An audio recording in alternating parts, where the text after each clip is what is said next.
God has shaken the world, not with a bomb, but with an empty tomb. അതാണ് യഥാർത്ഥ Easter. ഈ ലോകത്തെ മുഴുവനും കർത്താവ് ഒന്ന് പിടിച്ചു കുലുക്കി. അത് ഉത്ഥാനം ചെയ്ത ഈശോയുടെ കല്ലറയാണ്. ഈസ്റ്റർ നമുക്ക് നൽകുന്ന ഏറ്റവും വലിയ സന്ദേശം അതാണ്. യോഹന്നാന്റെ സുവിശേഷം 20-ാം അധ്യായം 7-ാം വാക്യം ഇങ്ങനെയാണ്: തലയിൽ കെട്ടിയിരിക്കുന്ന തുവാല കച്ചയോടുകൂടി അല്ലാതെ ചുരുട്ടി വച്ചിരിക്കുന്നത് അവർ കണ്ടു. അതിന് ദൈവശാസ്ത്രപരമായ വലിയൊരു അർത്ഥമുണ്ട്. യഹൂദ പാരമ്പര്യമനുസരിച്ച് ഒരു യജമാനൻ ഭക്ഷണം കഴിക്കുവാൻ ഇരിക്കുമ്പോൾ ഭൃത്യൻ എല്ലാം ഒരുക്കി വെച്ചതിന് ശേഷം മാറി നിൽക്കണം. അയാൾക്ക് മടിയിൽ ഇടാൻ ഒരു തുവാല ഉണ്ടാകും.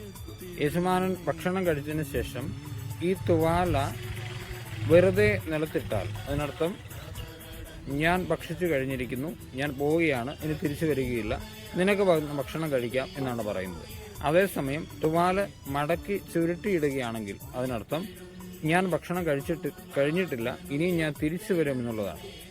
ഇവിടെ ഈശോയുടെ കല്ലറയിൽ തുവാല ചുരുട്ടി വെച്ചിരിക്കുന്നു എന്നതിനർത്ഥം ഈശോ ഇനിയും വരും എന്ന് നമ്മളെ സ്നേഹപൂർവ്വം ഓർമ്മിപ്പിക്കുകയാണ്. ഓരോ പരിശുദ്ധ കുർബാനയിലും നമ്മൾ കാണുന്നത് ഉത്ഥാനം ചെയ്ത ഈശോയെ തന്നെയാണ്.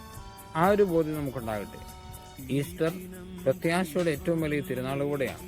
കാരണം എല്ലാ ചോദ്യങ്ങൾക്കും ഉത്തരമുണ്ട്. മരണം എന്ന ചോദ്യത്തിന് മാത്രം ഉത്തരമില്ല.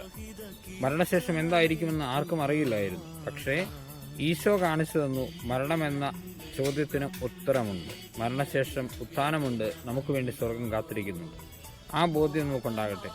ഒന്നും അവസാനിച്ചിട്ടില്ല, എല്ലാം ദൈവത്തിന് വീണ്ടും തുടങ്ങാൻ സാധിക്കും. ആ ഒരു പ്രത്യാശയുടെ ബോധ്യം നമുക്കുണ്ടാകട്ടെ. എല്ലാവർക്കും ഹാപ്പി ഈസ്റ്റർ.